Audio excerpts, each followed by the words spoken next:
and welcome back to another attempt of me filming a book review on my phone rather than my computer. However, despite the fact that the first time I had to do this is because laziness, but I realized I didn't have a place to prop my computer up on. This is because my computer is no longer working. Might or might not be my fault, but hopefully I'll be able to take it to the store and they'll be able to fix it, rather than the fix being that Beth needs an entirely new computer, at which rate I might have to create a GoFundMe account to get me a new computer because I just don't have the funds right now. I will persevere and we will get a good book review, or not. Today's book is Me Before You by JoJo Moyes. I went on to read the subsequent books After You and Still Me, and I have read one or two others, and I plan on reading one or two more. At this point, I'm ambivalent. Ship of Brides, did not like. I remember loving Me Before You. This time, my opinion, it has changed. I didn't hate it, but I didn't love it the way that I did the first time. And that was unexpected. I did not expect to like it so much because I had heard mixed reviews. Hated Still Me. I thought it was completely pointless. I do remember liking After You, which is the one that immediately succeeds Me Before You. In Still Me, she goes off to New York, and the whole deal is she becomes a caretaker. I phrase this book like it's the actual book. This is just my notes. In Me Before You, she becomes the caretaker for a paraplegic. Spoiler-ish, he does end up dying. Well, that's a big spoiler, but spoiler-ish is that he leaves her a sum of money, and it's essentially so she can continue to grow and have adventures and to lead a larger life than she had been when she first met him. But in Still Me, I honestly don't remember enough about After You to give my 2 cents about it, but I do remember in Still Me vehemently hating it, because she made no traction whatsoever in her personal life in terms of who was she, in terms of using the gift that Will left her to become a bigger, better version of herself. I was so disappointed because I felt like she did have a good bit of growth in Me Before You, but you'd never know it. Anyways, Me Before You. The main characters are Louisa Clark and Will Traynor. We open with Will, this wildly successful businessman living in London, living his best life with the hot ladies, only to step outside and get hit by a motorcyclist. Can't really say who was at fault. It was rainy. On one hand, my brain was saying, oh, Will was at fault, but then when I was actually listening to it, I was like, oh, actually, it seems like the motorcyclist was at fault. There's really no clear distinction. We pick up 2 years later, and Will did survive the accident, but he became a paraplegic, and this greatly affected his quality of life, both physically and mentally. He is unable to overcome the fact that he can no longer live this big, beautiful life that he used to have. Insert Louisa Clark, who is a girl going nowhere. Over the course of this book, I realized, I probably got 3/4 of the way, and I said to myself, I don't like Lou. I don't think she's had much of a character arc at all. I don't see what I'm supposed to be getting from her, but in the beginning, she basically has no drive in life, and she continues to work minimum wage jobs. She has no qualifications. Unfortunately for her, the job that she'd had for the last 6 years, the guy's closing up shop and he's moving home. So she has no job. Now she's got to find something when she has no qualifications. She has no prospects, and she refuses to wipe old people's bums. She's at this job center. The guy's going through all the options, and she's like, no, no, no, no, no. And he's like, oh, probably not, probably not, probably not. Then he's like, oh my gosh, wait a minute. This new listing just popped up. It is to be a carer for a disabled man. It's only for 6 months, great pay. Why don't we try it? And she's like, well, can you guarantee I'm not gonna have to wipe his bum? And the dude's like, sure. So then we lead into her meeting Will Traynor. A little background on Lou is that she has a sister named Katrina. Her sister has a toddler named Thomas, and she also lives with her parents and her grandfather. Her grandfather is unable to take care of himself. Her mother doesn't really have a job, doesn't contribute financially to the home. Katrina was the one that was their shining star. She's the one that they pinned all their hopes and dreams on because she was so smart. She goes off to university and she gets pregnant, comes back, and she has such a menial job.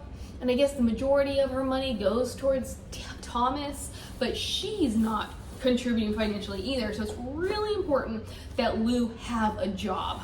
Personally, I loathed the fact that her family was so loathsome to her, because we all recognize Lou is a layabout. But I think what bothered me more was that there's all these expectations for her to contribute, yet Katrina, there's never an expectation that she get a better job, something that will enable her to take care of her child as well as contribute to the household. She dashed everybody's dreams by having a child and having to drop out of university. There's never a mention of, oh, we're so disappointed. Oh, well, if only she hadn't ruined her life. If only, if only, if only. It was kind of like, Trina can still do no wrong, and Thomas is the apple of everybody's eye. Lou is supposed to be this eccentric personality, which we learn later on why. Again, I liked that she was different, that she was fun and quirky, but the fact that I have to quotation those words tells you a lot about how I felt about the depiction, the portrayal, the writing. It didn't feel inherent to who she was. It felt like she was being rebellious, and this is just how it turned out, but it really wasn't true to her.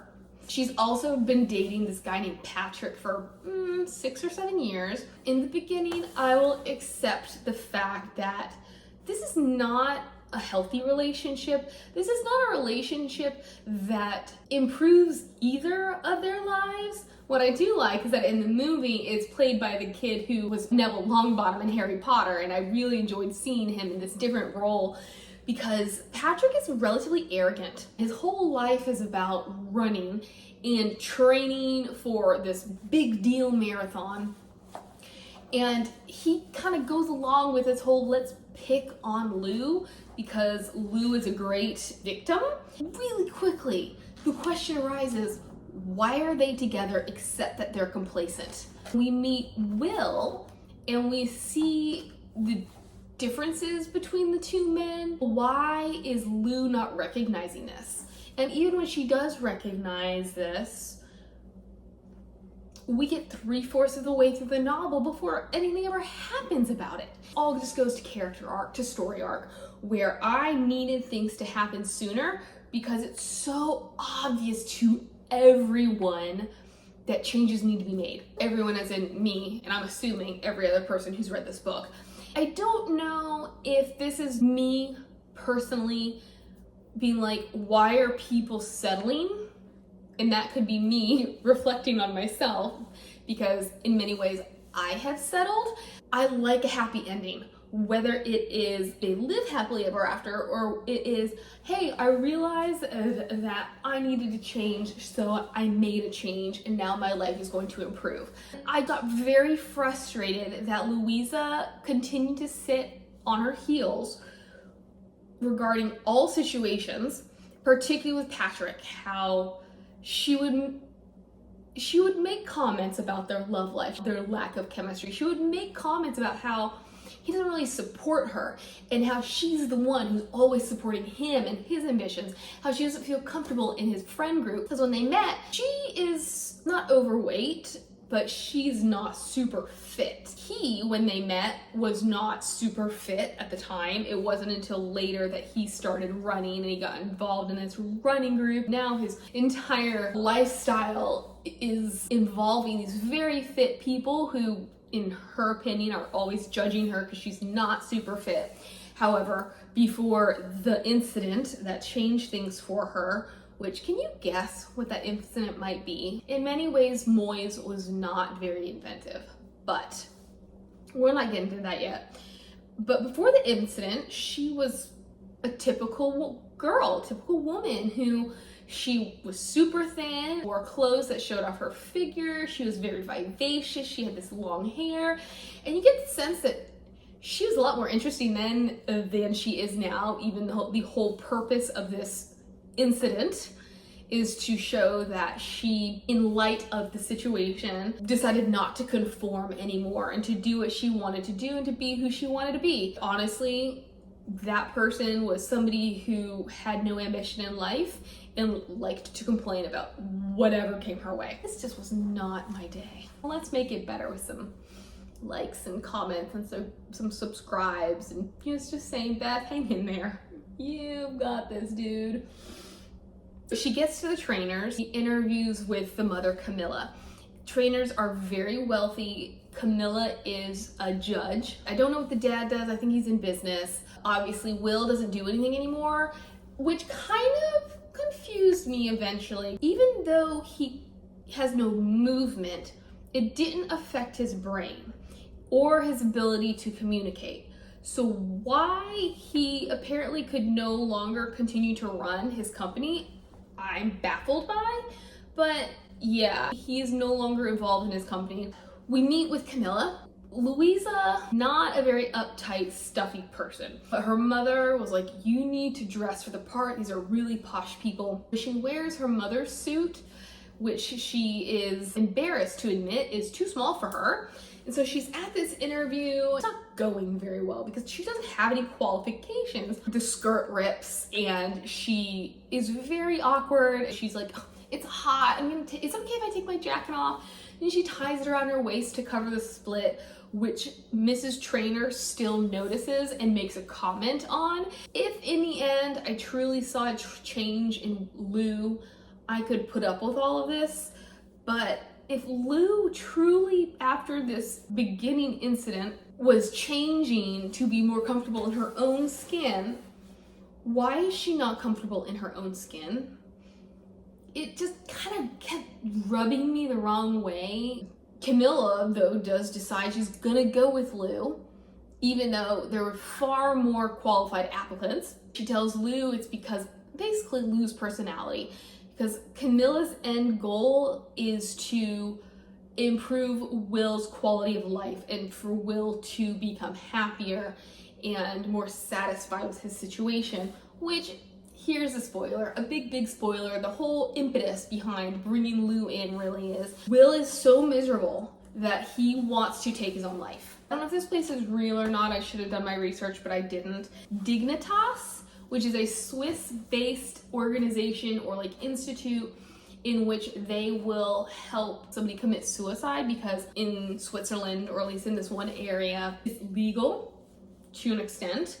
He had tried to commit suicide before. He tried to slit his own wrists. He had been unsuccessful, but he said to his parents, he's like, look, fine, I will give you 6 months. So Camilla and the father, to an extent, we don't get much of him, which, can I just say, there were 4 or 5 one-off chapters of side characters' perspectives, and I didn't hate them, but I also didn't see the need for them necessarily. It gave these other characters perspectives on Lou particularly, which can help to round her out, but I would have liked to have more of them because Lou was so boring that I would have taken anything but Lou. But it was just randomly, every, I don't know, 6 or so chapters, we'd have this one-off and then we were done. And they didn't actually add anything to the situation, but whatever. Forget why I went down that rabbit hole.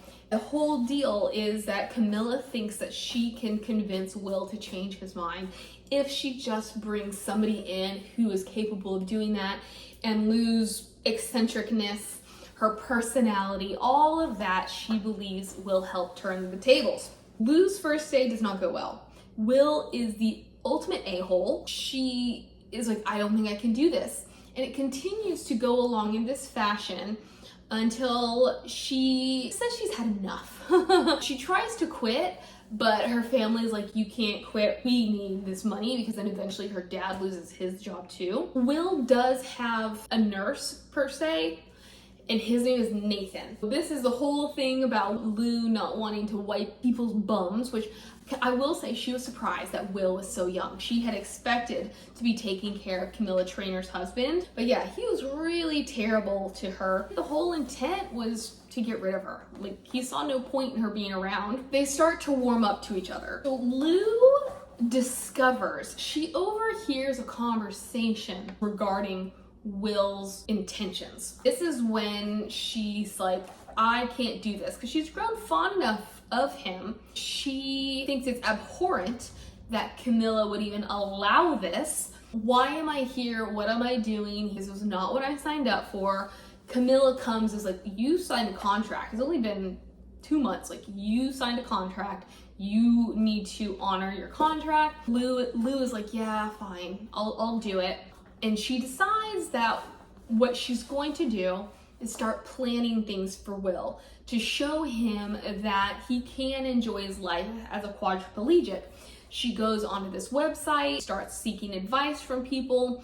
This website I thought was interesting because she is very naive in many ways. Her question is, hey, I'm the carer for this person. This is what they want to do. What can I do to make him change his mind? So I liked overall this idea of what it means to be disabled and this look into life with a disabled person or as a disabled person.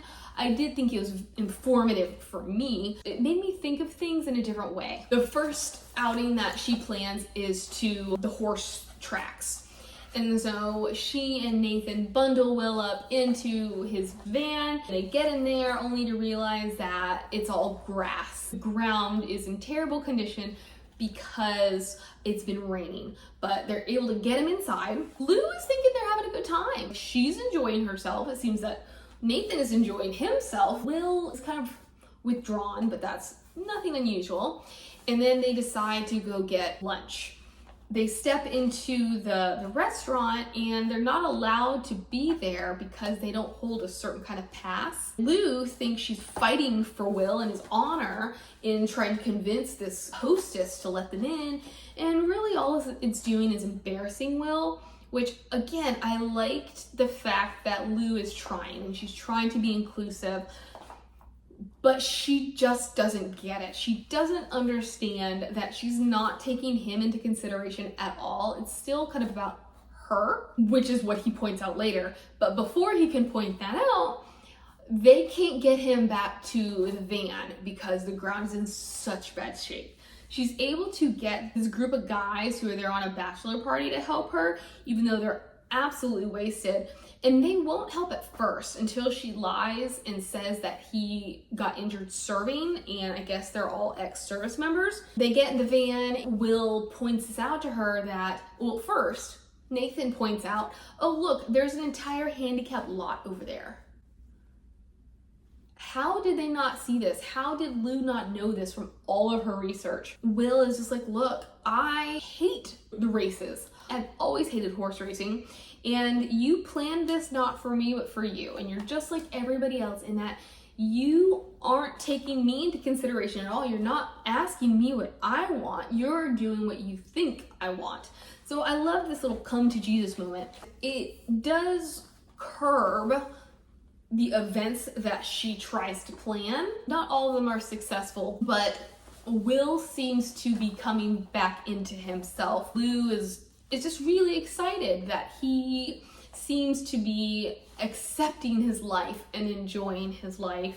Of course, over the course of all of this, they're falling in love, but Lou is still with Patrick. I don't know why. She never says anything good about him, but she won't let it go. Patrick is obviously threatened by Will, which Lou recognizes but refuses to admit. So Katrina decides to go back to college. Nobody makes any sort of a fuss about the fact that even though she contributed very little before, she will be contributing nothing now. And on top of that, might be requiring financial assistance from her family. So why is all this pressure being put on Lou when it doesn't seem like any pressure is being put on Katrina? Katrina leaves, takes Thomas with her, but she starts coming home for the weekends. Once again, Katrina had been put first and was given the big room with Thomas. Then her parents got, I guess, the next biggest room, and then Lou was just kind of shoved into a closet. Now that Katrina's gone, Lou gets a big room, except now that Katrina's coming back, it's not working for them in this closet room. They call it a box room, which I don't really know what that means, but I'm assuming it's like the size of a coat closet. So the parents are like, oh, you can just take our room and we will sleep on the couch. Lou discovers this and her parents are like, oh, no. It doesn't seem to me that Katrina's having to face up to any repercussions for her actions. Not to sound callous, but so what? She had a kid without thinking about what that was gonna require from her. So she and this kid have to share this room. Why are you making life easier for her while making life harder for Lou? It bothered me. All this is going on. Will offers her a guest room. And she's like, I can't do that. When she brings it up to Patrick, it's like, why don't you just move in here? And this was the first time that I was thinking, oh my gosh, maybe Patrick actually does like her. And he's not good at talking about it. But then as they have further conversations, Lou comes to the conclusion that it's almost like he was trapped. In order to circumvent her moving in with Will, he was like, you should just come stay with me. Whatever. Lou makes bad decisions. She continues to make bad decisions, and she doesn't grow a single whit. This is our new situation, but Camilla is incensed by the fact that Lou, who she didn't even know had a boyfriend, would move in with her boyfriend when Will had offered her this guest room, because she had caught on to the fact that Will might have started falling for Lou, knowing that not only did Lou have a boyfriend, but it was serious enough that they'd lived together. She saw nothing but danger Will Robinson, and that kind of effect it would have on Will's emotional state. Will, he kind of takes it in stride, not super happy about it, but what is he gonna do? Around here, Patrick has been training for called the Viking. It's this massive marathon. We are nearing the end of the 6 months. Lou has planned this big outing for herself, Will, and Nathan, but it is going to take place during the Viking. She has yet to tell Patrick that she will not be there for the Viking, but he has recognized all the time that she is giving to Will. She's already told Katrina, because she's like breaking under the pressure of holding in this big secret about Will wanting to commit suicide. And then because Patrick has no empathy or any sympathy, she ends up telling him, basically, in my opinion, get him off her back. And he's like, oh my gosh, if only you told me, why did you tell me? Well, because it's illegal and nobody will accept it even when it is illegal, so what do you think? She then says, I'm also not gonna be able to go to the Viking with you. This ends up leading to them breaking up. We're a couple days out from their big trip when Will suddenly comes down with pneumonia. It's really interesting the things that I learned about a paraplegic and how he can't regulate his own temperature. I don't know how, because I guess his nervous system was damaged and that's what helps regulate temperature. This pneumonia came out of nowhere, which put a pin in this big adventure, but they were able to salvage it and they went to Mauritius instead. It was like a 2-week beach vacation and they're having this great time.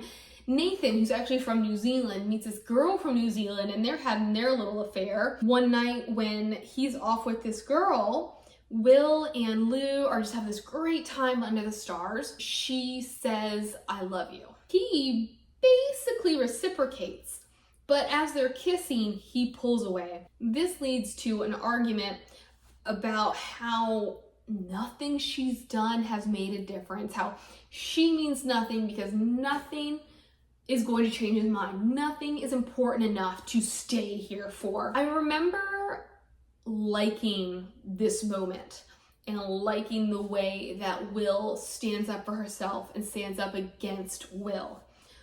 But this time around, it felt more like we had regressed back to before, when she took him to the racetrack with the horses, and how she was not thinking about him at all. She was just thinking about herself. It felt like she was continuing to think about herself, because even though some of these people on the website were able to come to terms with their situations, for Will, it was far too difficult. His life did a complete 180. He couldn't handle being in love with her, knowing he couldn't do anything about it because he's paralyzed in some very important places. That he couldn't treat her the way that she'd want to be treated, and appreciated the way that he would want to appreciate her. And I can see how that's very frustrating, and how you just can't see a way out of it. But Lou is she's like, all me, me, me, me, me, me, me. How dare you? Like, what about me, me, me, me, me, me, me? What about your family? What about me? And I was just like, poor Will. Maybe you should make this decision, because Lou does not seem to be a good fit for anybody, in my opinion. She's super mad at him. They touch down in London, completely ignores Will. She cuts off ties for the remainder of the trip. The whole family's invited out to go eat, and she's like, I don't think so, I'm just gonna go home. And they're like, oh, but you live with us. And she's like, I'm just gonna go home. This is where Camilla confronts her, and she's upset because Lou failed. She had been led to believe that Lou was making these improvements and that it was gonna work, which is fair, very fair for Camilla to feel the way she felt. Lou goes off, and she goes home. All of a sudden, reporters are at her door. Turns out that Patrick took it upon himself, and he got he ended, I don't know, he seemed excited about where he finished in this race, but it was like 159th or something, and that doesn't sound very impressive to me. But for some reason, he took it upon himself, weeks after they broke up, to go to the media. So now the media is all over Lou because she was complicit in this plan for Will to kill himself. That was a bit dodgy. I don't understand what caused Patrick to all of a sudden decide, I'm gonna go to the media. He could have done it before they left. When the timing felt more appropriate, like when he is a man scorned, rather than weeks later. Obviously, Lou starts to regret her decision not to go with Will, but she's like, I can't go. By the time I get there, it will be over. Turns out, it's not. He's waiting for her. Camilla is like, please come. So she does. She arrives. She's able to be there for Will in his last moments. And then we learn that he has left her a sum of money. It's clear that she did not want this money, but that it was his decision. And then we end with her at this Paris cafe that had been one of his favorites, reading a letter that he left her. And the idea is that, yes, Lou, go and live your life. You started out doing nothing. Throughout our time together, you were able to grow and expand your horizons, become a bigger part of yourself. So here are your means to do that, because that's something she would constantly bring up, is how he could do those things because he had the means to do those things. Well, now she has the means too. And that's where we end. But I realized that I forgot to tell you about the incident, which, if you had not put the pieces together, she had been raped. This is another thing that I felt could have been highlighted more. One was Will. If we could have had alternating chapters, and his really highlighted what it was like to go from one life to another, it would have been so much more impactful rather than Lou's whininess, in my opinion. It's kind of obvious what happened. One summer she was working. She and the girls that were working together ended up going out with these guys who were working in this other area. And there's a castle where they live, and the castle has these grounds and has this maze. They all wind up in the middle of the maze. Somehow she ends up alone with these guys. She wasn't good at making her way out of the maze even sober, but there was like no way that she was gonna make it out in this condition, which I ask, where did the girls go? When and why? I don't know what kind of friendship she had with them. She had none afterwards, but did they even try to invite her to come with them? And she just said no because she was a silly girl. I thought that was an important piece of information to kind of give me an idea as to Lou's character and to how I should regard Lou. Whatever, it's done and gone. So she ends up alone in this maze. The boys are like, oh hey, we'll help you out if you give us a kiss. Somehow this turns from giving the boys each a kiss to, I'm assuming they all had their way with her. This is when she's found by her sister, and her sister, who is always so good at finding her way out of the maze, leads her out of the maze. She cuts off all her hair. She stops dressing and doing things like all the other girls. She stops hanging out with those girls that had abandoned her, and she starts living her life the way that she feels she wants to live, even though I felt like she still wasn't living life at all. She seemed like a really fun, energetic person before the incident, and this incident sapped her of all of that, which I'm okay with that. That's completely understandable, but we did not explore this at all. We didn't need something that heavy to be the catalyst for her change. We could have just gone along with Will is a free spirit. She likes funky dressing. She's not the most fit. She may not really have a future, but that's who she is and she's okay with it. Or maybe not. But to say that she got a completely different trajectory in life until this one thing happened and then it changed her, but we don't go any further into that. It's just like when I talk about characters and how we give them traits or instances that don't actually add to the novel, I didn't feel like this added to the novel. I felt like this was something that was like a shock factor, but if you're not ready to talk about that and the emotional and mental and perhaps physical struggle of something like that, we do not need to put it in here. Like, it's just a topic that deserves more. But that is me before you. Would love to know your thoughts because I'm conflicted. Did I love it? No. Did I hate it?